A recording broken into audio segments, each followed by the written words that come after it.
terrorists conducting cyber attacks? So we recently had a event over in the Middle East where the cyber world moved over into the physical world. And the recent flare-up in the Gaza Strip and the long-running conflict between Israel and the Palestinians. The Israelis actually launched an airstrike against a building in the Gaza Strip that they had identified as housing the cyber attack operations of Hamas.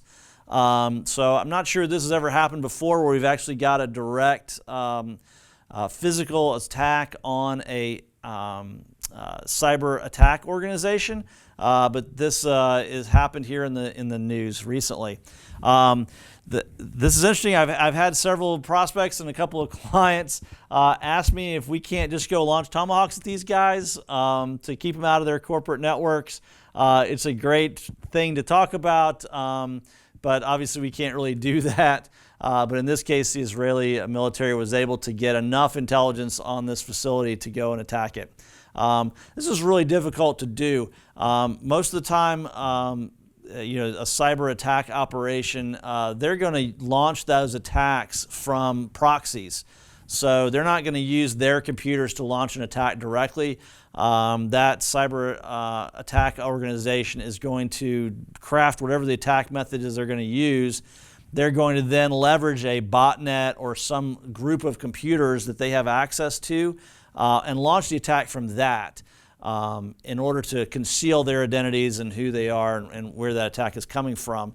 So we see this a lot of times where Chinese-based groups, Russian groups, North Koreans in particular, will use a botnet, which a botnet is a group of computers that have software, malicious software installed on them.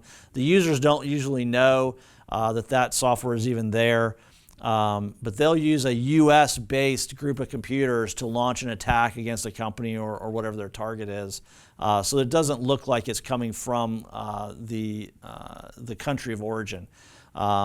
We use something called geofencing in a lot of the firewalls where we say, okay, if the company does not do business with Russia, Ukraine, North Korea, China, then we'll just block all traffic coming from those countries in the firewall, which removes the threat of a direct attack. But you still have this proxy attack that can happen. And in this case, apparently the intelligence forces, the cybersecurity forces in Israel were able to trace back through those proxies and locate specifically in the Gaza Strip where these cyber actors were all gathered together and initiating these attacks from and drop an airstrike on that location.